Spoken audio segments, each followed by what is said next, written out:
नमस्कार, स्वागत है आपका BB6 न्यूज में। मैं हूं आपकी होस्ट साक्षी वर्मा। आइए देखते हैं हमारी ये खास पेशकश। मालिक तेरी रजा रहे या तू ही तू रहे, बाकी ना मैं रहूं ना मेरी आरज़ू रहे। Thank you honourable chairman sir. Sir, एक ऐसे दौर में माननीय सभापति महोदय, जब कई लोग आपको 1000 साल पहले इतिहास में ले जाते हैं, 500 साल पहले ले जाते हैं, मैं सदस्यों का आपका ध्यान 58 वर्ष पूर्व इस लोकसभा में वित्त मंत्री थे टीटी कृष्णामाचारी और प्रोफेसर हिरेन मुखर्जी इसी तरह के एक मसले पे बोलने खड़े हुए। जो उन्होंने कृष्णामाचारी के बरक्स कहा, मैं मैडम फाइनेंस मिनिस्टर के समक्ष रखता हूं। The finance minister is a person with whom we are familiar, all of us are. We are very appreciative of her talents. मैंने पैराफ्रेज किया है sir, he was his. But I feel she is too opinionated.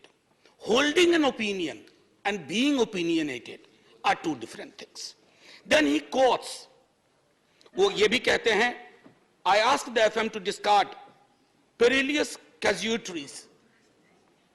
Then he cites Professor Tony and says that you can peel an onion leaf by leaf, but you cannot skin a live tiger paw by paw. And he is making this reference with respect to the softness of the finance minister for corporate houses, big capital, huge global capital. So, I mean, मेरा एक अक्सर sir, ये बिहार के अपमान का प्रश्न है। पीयूष जी, मैं हाथ जोड़ता हूं, अब आप मुझ पे टिप्पणी कर लें, मेरे राज्य बिहार पे टिप्पणी ना करें। एनीवे सर, अर्थशास्त्र बजट पे पहले भी बात हुई माननीय वित्त मंत्री साहिबा से। अर्थशास्त्र का सामाजिक पहलू या दायित्व है या नहीं है, यह प्रश्न मैं सदन के लिए छोड़ता हूं, क्योंकि अर्थशास्त्र अगर आसमान में टंगी ख्वाहिशों को जमीन के लोग नहीं देख पाए तो बड़ा मुश्किल होगा सर। अब एक मुझे चीज समझ में नहीं आती है कि ये कौन महापुरुष लोग थे जिन्होंने डबल इंजन शब्द का आविष्कार किया। सर, अगर ये इतनी डिजायरेबल चीज होती ना, तो संविधान सभा की बैठकों में भी डबल इंजन की बात हुआ करती कि हां साहब, पूरे देश में डबल इंजन होना चाहिए। कांग्रेस की ह्यूज मेजॉरिटी थी, कभी डबल इंजन की पैरोकार नहीं बनी। लेकिन आजकल डबल इंजन चलता है, जहां डबल का एक इंजन बदल गया वो ट्रबल इंजन बनाने की कोशिश होती है। ये चिंता का विषय सिर्फ इस पक्ष को नहीं है। अभी बहुत इंटरेस्टिंग चीजें कहूंगा, तंज भी करूंगा तो प्यार से। सर, एयरपोर्ट से आते वक्त परसों इंदौर से मैंने देखा mother of democracy host G20, बहुत अच्छा लगा, ये सबके लिए गर्व का क्षण है। लेकिन सर, ये मां बीमार चल रही है, ये मां हमारी बीमार चल रही है, दुखी भी चल रही है। और उसके दुखी होने का कारण है कि इस मां के लिए, जिसके बच्चे किसान भी हैं और सरहद पे खड़ा जवान भी है, ना वो महफूज है, ना किसान महफूज है, ना देश का श्रमिक महफूज है, ना युवा महफूज है। तो मां तभी प्रसन्न होगी ना सर, जब बच्चे प्रसन्न रहें। ऐसा तो नहीं होगा ना कि बच्चे नाखुश हैं, बच्चे परेशान हाल है और मां खुश है।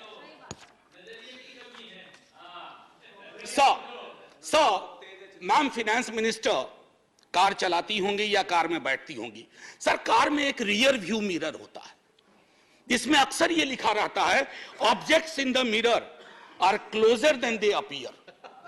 तो मैं अपनी 3-4-5 मिनट में मैं उन ऑब्जेक्ट्स का जो सब्जेक्ट से है, उस मिरर पे मैं कहूंगा कि मैं माननीय वित्त मंत्री साहिबा को आपके माध्यम से रियर व्यू मिरर में जो वो कुछ चीजें नहीं देख पा रही हैं या उन्हें देखने नहीं दिया जा रहा है, उस पर मैं सदन का ध्यान आकृष्ट करूं।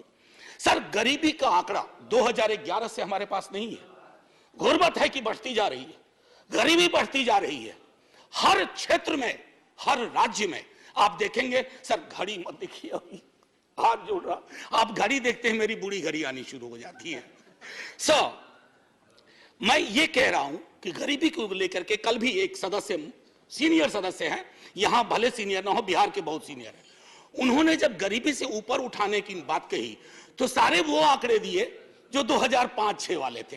खैर बहरहाल मैं छोड़ता हूं उस बात को। सर, कॉरपोरेट को रियायत से मुझे कोई विभेद नहीं है। हमारे कई साथियों ने उस पर तंज किया, व्यंग किया, लांछन लगाए, मैं वैसा कुछ नहीं करूंगा। मेरा मानना है कि अगर जिंदगी आंसुओं में सरोबोर ना हो तो वित्त मंत्री कॉरपोरेट की उतनी ही चिंता करें जितनी आम आदमी की होनी चाहिए। आम आदमी से मेरा ताल्लुक आम आदमी पार्टी से नहीं है। आजकल बड़ा मुश्किल हो गया, आम आदमी बोलो तो लोग पार्टी समझ जाते हैं। दोनों में बड़ा फर्क है सर। एनीवे, सो न्यूनतम मजदूरी, आपने इतनी रियायतें दी लाखों की, मुझे कोई परेशानी नहीं, लेकिन न्यूनतम मजदूरी 178 रुपए पे टिकी हुई है सर। $2 या $2.25, क्या ये उचित है इस देश में? क्या ये उचित है? मैं आपके और सदन के विजडम पे छोड़ता हूं। महंगाई के आंकड़े की जब बात होती है, तेरे वाले में ऐसा था, मेरे वाले में ऐसा था, सर ये नहीं होना चाहिए। महंगाई की चर्चा तेरा मेरा के डिबेट में ना हो।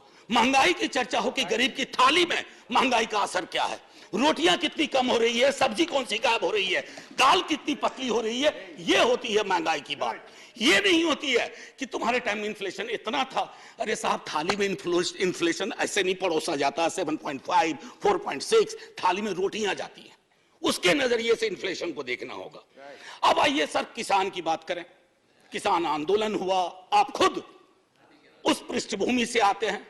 मैं तो साफ तौर पे कहूं सर, किसान की चर्चा गाहे बगाहे सिर्फ इसलिए होती है कि देश को यह एहसास रहे कि अभी भी ये मूलतः कृषि प्रधान देश है।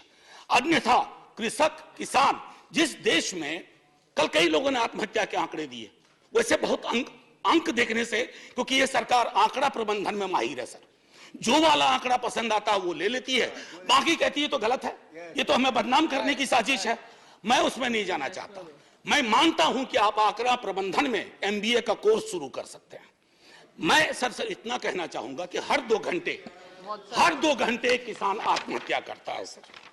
अब आइए सर बेरोजगारी की बात करें। बहुत फिर भी मैं कहूंगा, अगर आज के दिन मैं, वित्त मंत्री जी या माननीय सभापति महोदय आप, अगर हम 20-22 की उम्र में होते, बेरोजगार होते, हमारी चिंता क्या होती सर? रोजगार ना, नौकरी ना, लंबी चौड़ी मस्जिद, मंदिर, सर ये रोजगार का पर्याय नहीं हो सकता। ये रोजगार का कतई पर्याय नहीं हो सकता है। मेरी आस्था मेरा धर्म है, लेकिन मेरी जिंदगी चलेगी रोजी रोटी से। उसके लिए क्या व्यवस्था की है? और मैं तो जानबूझ के सर वो 2 करोड़ वाले में जाना ही नहीं चाहता। मैं भुला दे रहा हूं, बिसरा दे रहा हूं, क्योंकि वो दर्द देता है। मैं तो ये देखना चाहता हूं माननीय सभापति महोदय कि रोजगार को लेकर आपका ब्लूप्रिंट क्या है। मुझे बेहद अच्छा लगा, बिहार से जो हवा चली उसके बाद यहां भी नौकरियों के पत्र बंटने लगे, लेकिन सर उसकी निरंतरता बढ़नी चाहिए। युवा राष्ट्र को रोजगार चाहिए सर, व्हाट्सएप पर फेक इंफॉर्मेशन नहीं चाहिए। सो रियर व्यू मिरर में ये 3-4 चीजें मैंने दिखाई, और मैं अब आपको आता हूं मनरेगा को लेकर के। मेरी साथी बहुत बोल चुकी है, मैं नहीं बोलना चाहता। मनरेगा ने आपके लिए सेफ्टी नेट का काम किया है।